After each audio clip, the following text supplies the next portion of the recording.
네, 사순절 둘째 주 월요일이 시작이 되었습니다. 이 사순절 기간 우리가 주일에 사순절은 또 절제하는 시간, 하나님 앞에 가까이 나아가는 시간, 또 십자가를 기억하는 시간이다라고 우리가 남성교회 또 모임에서 함께 그렇게 나누었는데 이 사순절 우리가 이 뭐 중동에 살면서 라마단이 겹쳐 있지만은 우리는 사순절임을 기억하고 또 하나님 앞에서 또 절제하며 또 하나님의 말씀과 기도로 또 하나님께 더 가까이 나아갈 수 있는 이 시간이 되기를 바랍니다. 사순절 기간에 말씀을 우리가 마태복음 말씀을 같이 하루에 한 장씩 남은 기간 동안 또 읽고 묵상하도록 하겠습니다. 전체 다 읽지는 않고 그 한 장의 말씀 속에서 또 같이 나누고 싶은 부분들 함께 읽고 또 의미를 같이 나누도록 하겠습니다. 오늘은 마태복음 1장 1절에서 17절 말씀입니다. 아브라함과 다윗의 자손 예수 그리스도의 계보라. 아브라함이 이삭을 낳고 이삭은 야곱을 낳고 야곱은 유다와 그의 형제들을 낳고 유다는 다말에게서 베레스와 세라를 낳고 베레스는 헤스론을 낳고 헤스론은 람을 낳고 람은 아비나답을 낳고 아미나답은 나손을 낳고 나손은 살몬을 낳고 살몬은 라합에게서 보아스를 낳고 보아스는 루색에서 오벳을 낳고 오벳은 이새를 낳고 이새는 다윗 왕을 낳으니라.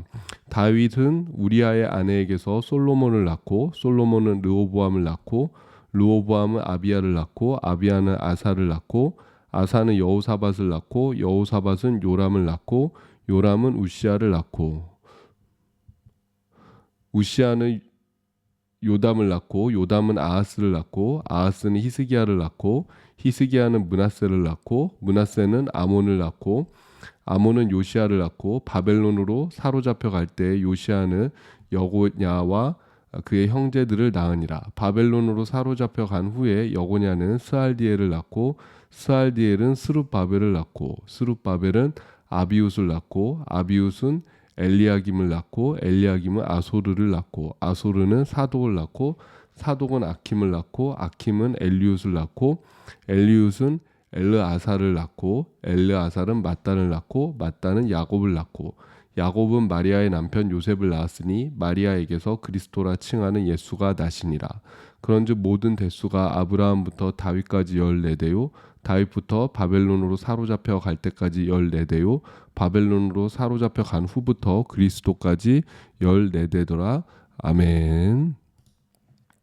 네, 마태복음은 신약성서에 처음 시작하는 그런 성경입니다. 사복음서 중에서도 제일 먼저 신약성서에 지금 자리를 배치하고 있는 것이 마태복음인데 마태복음의 특징 중 하나는 바로 예수님의 족보로 시작한다라는 것이죠. 누가복음에도 족보가 등장하지만은 마태복음과 누가복음의 족보는 좀 차이가 있습니다. 누가복음에서는 이제 그 위로 올라가죠. 예수님부터 위로 올라가서 하나님까지 올라가는 것을 볼 수가 있고 또 이 마태복음의 족보는 바로 아브라함부터 시작하는 것이죠. 아브라함부터 예수님까지 내려오는 그런 계보인데 이제 아브라함과 다윗을 잇는 계보입니다. 특이한 점이 있습니다. 족보를 14대씩 3번으로 딱 끊었다라는 것입니다. 근데 사실 아브라함부터 예수님까지 정확히 14대씩 3번, 그러니까 42번으로 딱딱 떨어지지 않습니다. 그래서 이게 뭐 열왕기 상하나 역대상하나 이렇게 우리가 살펴보면은 중간에 삭제된 인물이 있습니다. 그러니까는 이 복음서의 저자 마태가 의도적으로 14대씩 이제 3번으로 그렇게 끄는 것이죠. 근데 왜 14대씩 3번 그렇게 끊었을까? 그래서 이렇게 좀 편집을 했을까?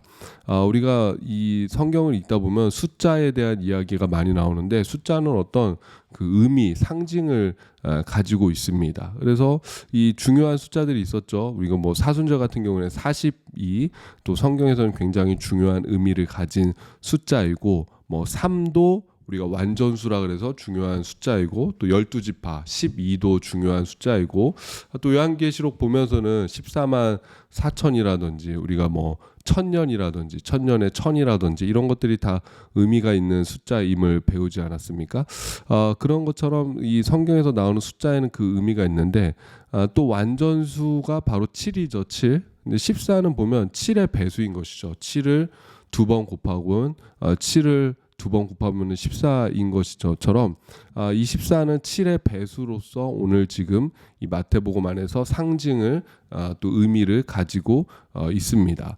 그러니까는 하나님의 어떤 그 완전성을 의미하는 것이죠. 지금 구원의 역사가 완전수를 두 번 곱하니까는 구원의 역사가 정말 완성되고 있는 그런 의미를 보여주고 있습니다. 성경에 숫자 14가 나타나는 사건들이 여럿 있습니다. 야곱이 외삼촌 라반의 집에 머슴으로 있을 때 14년 동안 일하는 것을 볼 수가 있고, 또 요셉이 바로 왕의 꿈을 해석해 주었는데 7년 풍년 7년 흉년이 있었죠. 이것도 그래서 계산해 보면은 총 14년인 것이죠. 또 유월절은 이스라엘에서 가장 큰 명절이 유월절이지 않습니까? 유월절은 이제 정월, 그러니까 유월절 그 히브리력으로 1월 14일 날 이렇게 유월절을 지키게 되는데, 그러니까는 이 14라는 숫자가 또 여기에도 이렇게 포함되어져 있는 것을 볼 수가 있습니다. 그래서 결국 14, 7을 두 번 곱한 그 14의 의미는 이 아브라함과 다윗의 계보로 이어지는 그 하나님의 구원의 사역이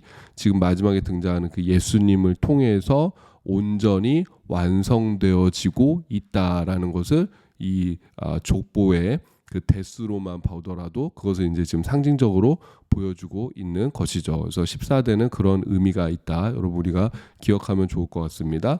또 우리가 이 족보에서 다시 한번 주목해야 할 것은 무엇이냐면은 족보에 등장하는 여성입니다. 예수님이 이 아브라함과 다윗의 후손이라는 것은 예수님께서는 정통적인 유대인의 혈통으로 오셨다라는 것을 의미합니다. 그래서 마태복음 자체가 사실 마태복음의 1차 독자들이 누구냐, 이 마태복음을 읽는 첫 번째 사람들이 누구냐라고 했을 때 아마 그 1차 독자들은 유대인 공동체, 유대인 교회였을 것이다라고 하지 않습니까? 근데 그들에게 이제 복음을 전할 때 예수님이 누구시냐, 우리가 바로 기다려온 아브라함과 다윗의 후손인 정통 유대인, 바로 그분이 예수님이다. 우리가 기다리는 메시아다라는 것을 이제 보여주는 것이죠. 족보를 통해서 보여주는 것이죠.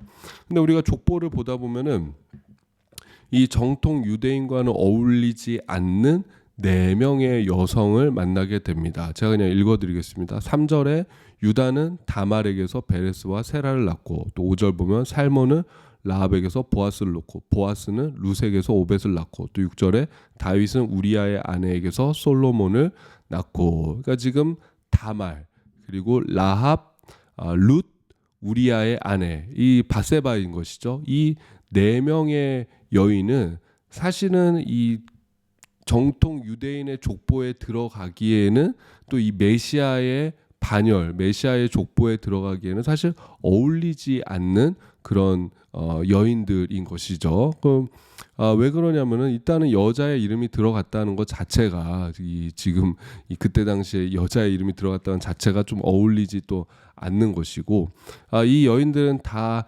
약점이 있는 여인들이었죠. 바로 다말은 유다의 며느리이자 아내였고, 또 여리고성을 점령할 때 구원을 받은 여인이 이제 라합이고, 또 룻은 또 모압 여인이지 않습니까? 나오미의 며느리, 또 보아스의 아내이지만은 모압 여인이었고, 그러니까 사실은 지금 3명의 여인이 유대인이 아닌 것이죠. 이방 여인인 것이고, 또 이 우리아의 아내 바세바는 다윗이 정상적인 어떤 루트를 통해서, 방법을 통해서 취한 아내가 아니잖아요. 다윗이 이제 죄악을 통해서 취한 아내가 바로 바세바입니다. 그러니까 다윗의 유일한 어떤 큰 허물이 바로 이 바세바이지 않습니까? 그래서 우리아의 아내, 성경에서도 다윗의 아내가 아니라 우리아의 아내라고 그렇게 족보에서도 이야기하고 있습니다. 그러니까 굉장히 적합하지 않은 것이죠. 물론 이 바세바는 유대인이지만은, 그렇지만은 바세바 하면은 다윗의 수치스러운 사건, 죄악의 사건이 떠오르기 때문에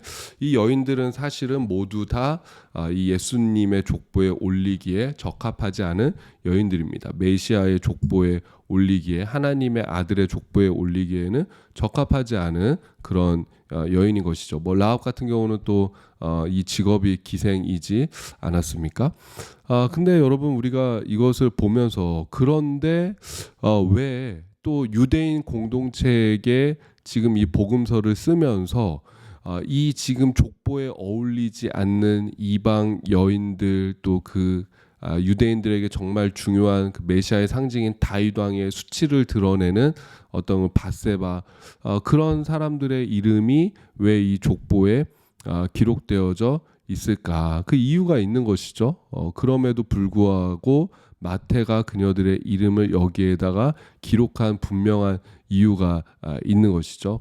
왜 그러냐면은 그녀들에게는 자신의 어떤 출신과 어떤 자신들의 상황들, 그 사건들을 뛰어넘는 믿음을 소유한 여인들이기 때문이죠. 유대인이라는 혈통, 또 민족을 뛰어넘는 믿음을 소유한 여인들이었습니다. 여러분, 성경을 통해서 뭐 다말이라든지 라합이라든지 룻이라든지 이 밧세바라든지, 하여튼 이 지금 상황 속에서 이 지금 이 여인들이 하는 그런 행동들을 보십시오. 다말 같은 경우는 자신의 시아버지 유다를 유혹해서 자녀를 낳았긴 하지만은 또 이것이 또 유다가 나중에 칭찬하잖아요.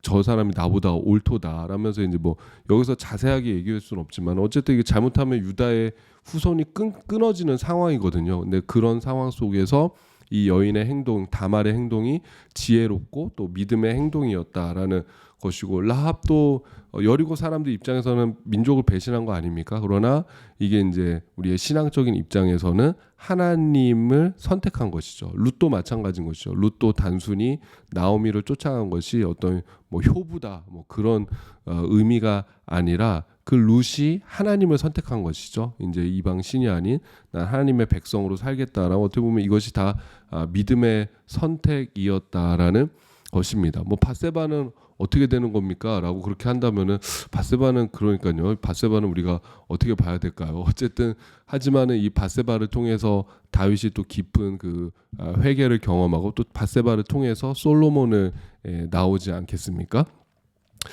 그러니까 어쨌든 간에 이 여인들 안에, 여인들이 지금 이 족보에 들어간 것은 뭐냐면은, 우리가 볼 때는 사람의 어떤 상식과 기준으로는 이해할 수 없지만 그들 안에는 하나님에 대한 그 믿음이 있었기 때문인 것이죠. 그러니까 하나님께서는 그들의 혈통이나 출신이 아니라 그들의 믿음을 보셨다라는 것이죠. 그러니까 성경에 그렇게 기록되어 있죠. 사무엘상 보면은 너희 사람은 외모를 보거니와 나 여호와는 중심을 보신다라는 그 말씀처럼, 하나님은 외모로 사람을 취하시는 분이 아니라 그 사람 안에 있는 믿음을 보시는 하나님이십니다. 그리고 이 족보가 약속의 족보이잖아요. 어떻게 보면은 단순히 그냥 혈통의 족보, 예수님에 대한 혈통의 족보가 아니고 하나님의 구원의 그 역사와 하나님의 약속을 성취하는 그 족보인데, 지금 뭐냐면 하나님께서, 신실하신 하나님이 지금 하나님의 그 구원의 역사, 구원의 약속을 예수님을 통해서 이뤄 가시는데, 그 중간에 하나님께 선택되어지고 하나님께 사용된 이들이 누구냐면은 바로 믿음이 있는 이들이다라는 것이죠. 뭐 또 이 루세 안의 보아스 같은 경우도 마찬가지죠. 뭐 아브라함도 마찬가지고 다윗도 마찬가지인 것이죠. 우리가 또 남자로 넘어가 보면은, 이거는 다들 하나님께서 아브라함이나 다윗이나 또 보아스나 이들을, 하나님께서 이들을 통해서 지금 이 예수님의 계보를 완성해 가시는 게 뭐냐면, 결국 이들 안에 있는 그 믿음을 보신 것이죠. 믿음. 뭐 야곱도 마찬가지인 것이죠. 하나님께서 장자가 아니었지만은 그 안에 있는 그 믿음을 보시고 그의 후손들, 믿음의 사람들을 통해서, 지금 믿음의 후손들을 통해서 하나님의 구원의 역사를 완성해 나가신다라는 것입니다. 그래서 이제 후반부에 보면은 1장 후반부에 예수님의 아버지와 어머니인 요셉과 마리아가 등장하는데, 요셉과 마리아의 특징도 결국은 이제 믿음이죠.